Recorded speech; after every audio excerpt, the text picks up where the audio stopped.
You're on late night on the Poddy. I need that waste on me, right now. What you want from the bar?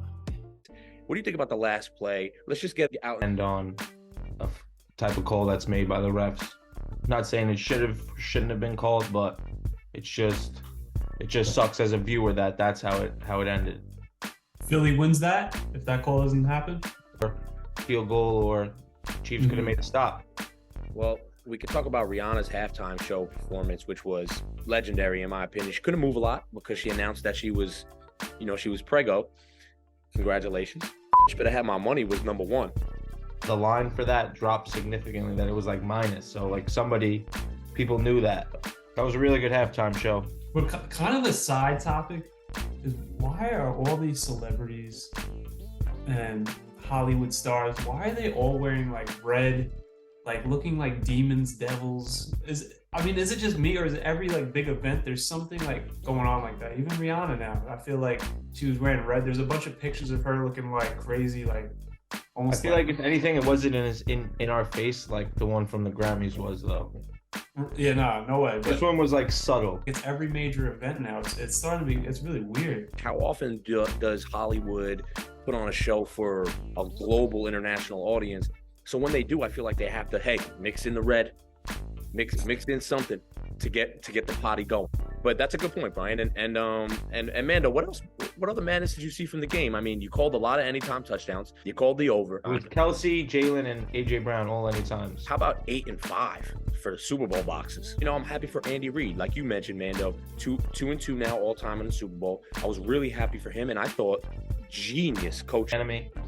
Philly had a lot of momentum, and Jalen Hurts fumbles the ball. I felt like a big change of momentum right there. And then going into the half up 10, like a lot of like first year coach, you got a whole different halftime where it's double the time. So it's almost, you're in there 30 minutes. Yeah. You got a team like the Chiefs that have been in there for the last 5 years. They've been in there. This is their third time. Yeah. So they know what it's like. The better coaching staff made the adjustments needed in that second half of the game. But as much as that turnover, I feel like affected the game, the Eagles game to lose at halves. Sure, and they had ample opportunities to win. We can talk about the last play, but I'm a guy who doesn't believe too much in one play that defines a game. And I will say this though too, to end the first half, Patty started limping. We all got nervous. We all hit the group chats. This game's over. This game's this game's that. A lot of heat comes down on LeBron James. He takes steroids. He does this. What do they give LeBron? What the hell did they give Patty at halftime? Because he made a game-winning extending run that well over his rushing yards prop. What did they give him at half? Some people would say that he had the Paul Pierce, or that he the medical staff they shot that ankle up and said, we'll deal with this shit in the offseason, They had to, bro. It's a Super Bowl. They're going. He ain't gonna miss that game. Did you see the post-game interview with Patty Mahomes? The eyes were like glassy. He was on something. One thing I want to bring up is the field conditions from that game yesterday. So the grass in that stadium took them 2 years to grow. They paid over upwards of $800,000 working on this field. And I don't know if it was the paint or the depth of the thing, but there were guys slipping all over the field. And I think that was a big reason why we didn't see many sacks in the game, because the grass definitely slowed the D line down on both sides of the team of the field. I think that's what didn't generate as many sacks as people thought. So I don't know if it's because of all that paint, because if you notice, there's like the shield in the middle, and then on each side by like the 20s, they had that Super Bowl logo. So that's something a lot of announcers, players, everyone was talking about. Mando's madness. I just wanted to hear like everyone's thoughts of the game, like the overall game. And that was definitely probably like top 3 Super Bowls that I've watched. And Travis Kelce, that's like a trifecta right there. It's been proven unstoppable. Going to operate without Tyreek Hill. He goes out. Patty Mahomes goes out, throws the most, leads the league in yards, wins an MVP, wins a Super Bowl, wins a Super Bowl MVP. So there's not much anyone can really say about him. Eventually, by the time Mahomes hangs it up, he'll be 3, possibly 2 for me. But just to debunk the argument from anyone now, in the future, Mahomes can't beat Brady in that argument, because beat him in an AFC championship game and beat him in the Super Bowl. So debunked. Mando bringing the madness on a Monday. Let's stay in Phoenix, though. The Super Bowl was in Arizona. Some big news landing Kevin Durant for the Phoenix Suns. And then Harden actually spoke up. Could you have imagined by the time you came back, Kyrie and Kevin would be gone? Yeah. Really? I mean, I didn't just actually leave for no reason. Clearly, you know what I mean? Like, there was a lot of internal things that I'm not gonna never just say or put in the media or do anything. And that was one of the reasons why, I chose to make my decision. But now, fast forward to date, I don't look like the crazy one. I don't look like the guy or the quitter or whatever, the media want to call me. Like, I knew what was going on, and I just decided to, hey, I'm not built for this. Like, I don't want to deal with that. I want to play basketball and have fun and enjoy doing it. That's one of the worst organizations in NBA right now. I mean, if not the worst. How do you get 3 superstars, 3 Hall of Famers, lose all 3 of them, and don't do anything? And like Mando said, 0 All-Stars in return. But I played overseas with Mikhail. It was for a Global Sports Academy. We went over there. I think it was going into my junior season, and I got to play with a bunch of the Villanova guys over in Amsterdam, London. Oh, wow. We played in Belgium. We played in Germany. So I got to play with him right after his freshman season. Still raw, but you could see just the natural talent. His arm length is crazy. He had the full package, even as coming out as a freshman year. I know we're New Yorkers, but we knew this. I mean, I knew this coming in. You guys aren't built for this media. You guys aren't built for the Big Apple. Like, it's tough being here. It's tough. These eyes on you. And another narrative is that James Harden, Kevin Durant, and Kyrie are all guys that need a leader next to them. Mm-hmm. None of them have proven themselves. Especially Kevin Durant in the most media, like when you go in a media room in New York compared to like a smaller market, like to his OKC days, it's probably half the people in that room. Okay. And now you got a dude that just wants to go out there, just bowl, not have to answer 30 questions, not have to deal with the media. I feel like the city himself for outside and his personality being a young guy, single, bachelor, the city and New York is definitely for him. But as a sports player and dealing with the media, it's not. And I think he learned that.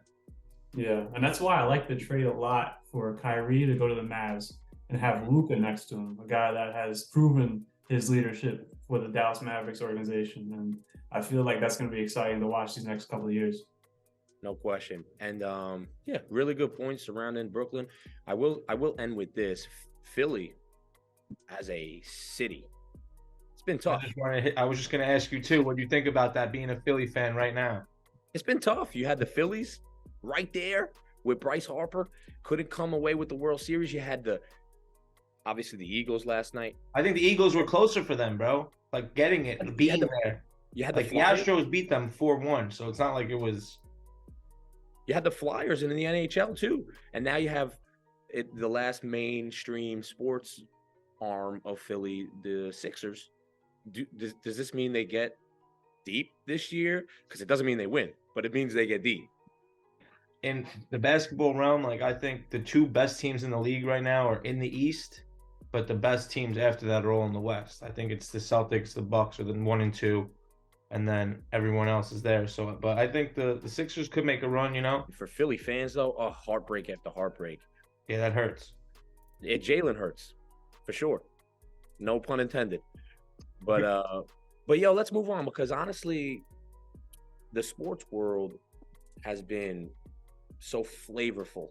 And here on the Poddy, we're always going to be covering sports. We are athletes where our background is embedded and entangled with sports and entertainment. But let's pivot for a little bit to all of these claims of unidentifiable foreign objects being shot down, being, questionable. Do we have these flying balloons in China? That's what China says, but our White House says no. Over in Michigan, I think it was Lake Huron, they just shot down the Air Force in their F-16 fighter jet, just shot 2 missiles. So the first heat-seeking missile missed. Each missile is $400,000. The first one missed. Does it concern you that the first heat-seeking missile from our top Air Force F-16 fighter jet misses something? Does it concern you that there are these UFO appearing more? Is it the timing? Is this more of the Hollywood media trying to point you here and do things over there? Mm-hmm. I feel like it's very strange timing that a UFO pops up right after all that, with the hot air balloon or whatever it was that popped over the Pentagon. Then there was another one, another air balloon that was in like Mexico or something, like a few days after. Yeah, I mean, it's just ridiculous timing. It just seems like, I mean, listen, it's politics. They know, we know that they're lying to us all the time to our face. We know it. We can't believe anything the media tells us when it comes to politics and that type of stuff. So I mean, we're really left to just wonder what's really going on out there. I mean, what concerns me most is that the first missile missed. I mean, each missile's $500,000. It's supposed to hit. That to me was a little weird, but we also know, and this came out of the White House as well, that we do have satellites hovering over international space. The international, galaxy is open for, there's no rules saying you can't be in space.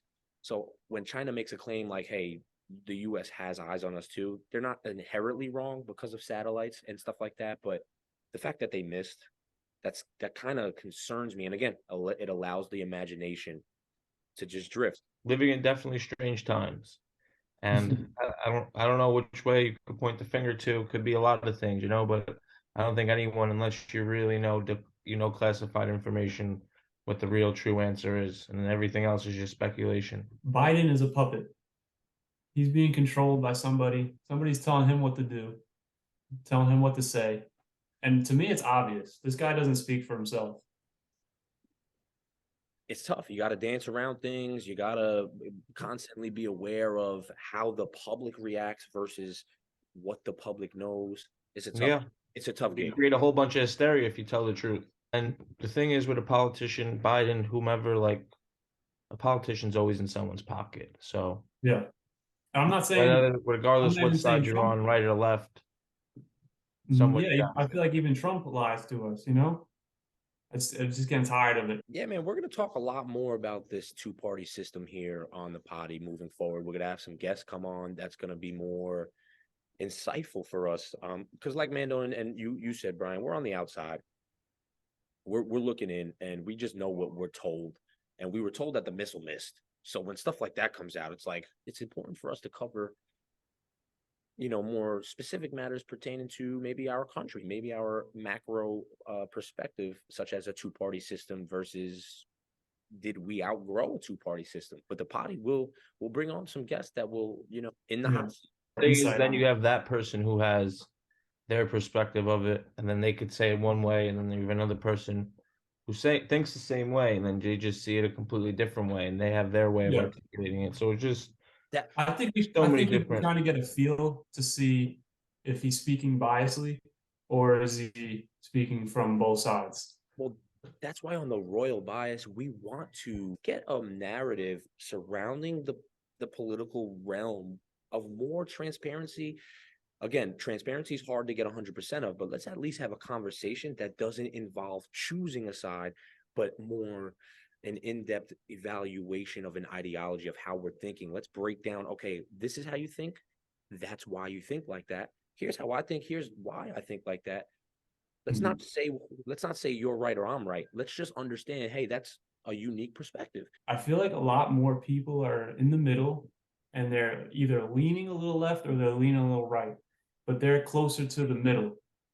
And they're forced to go either Democrat or Republican because of this. It's the two-party system. You have to. People are much more in the middle nowadays. Yeah, but the two-party system does push you, but doesn't everything push us? Hey, Knicks or Nets?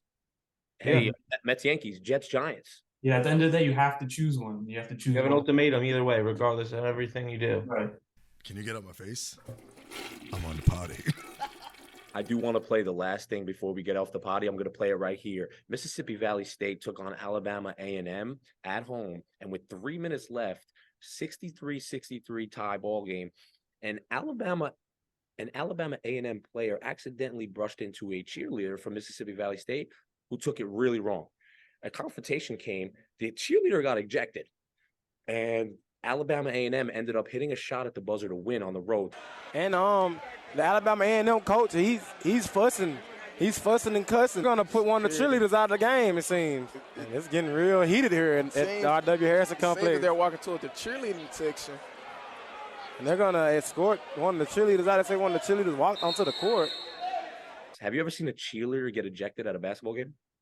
No. I feel like I'm seeing some wild stuff this year, and then like that, and then you're seeing Shannon Sharp ready to fight the whole Grizzlies team. Like, what's going on at these games? I feel like that might be a first. Cheerleader gets thrown out of the game. Just something so bizarre. Like you said, Mando, 2023 is filled with UFOs, fighting cheerleaders, fighting analysts. You know what 2023 also is filled with? The Poddy. We're here. Join us. Something on your mind, something you want us to talk about? Hey, come on the Poddy. Let your voice be heard, man. But that wraps it up for our Monday night show. Brian, Mando Madness, pleasure to see you guys. Of course. Mando, you know what's crazy? You actually look like you're in that room. Bro, when you first came on and you started speaking and you came up big screen, I was like, yo, where is he? I was like, what the fuck? I can't talk right now. I'm on the pod. Where the party at? Where the party at? Where the party at? You know I can't forget to wash my hands.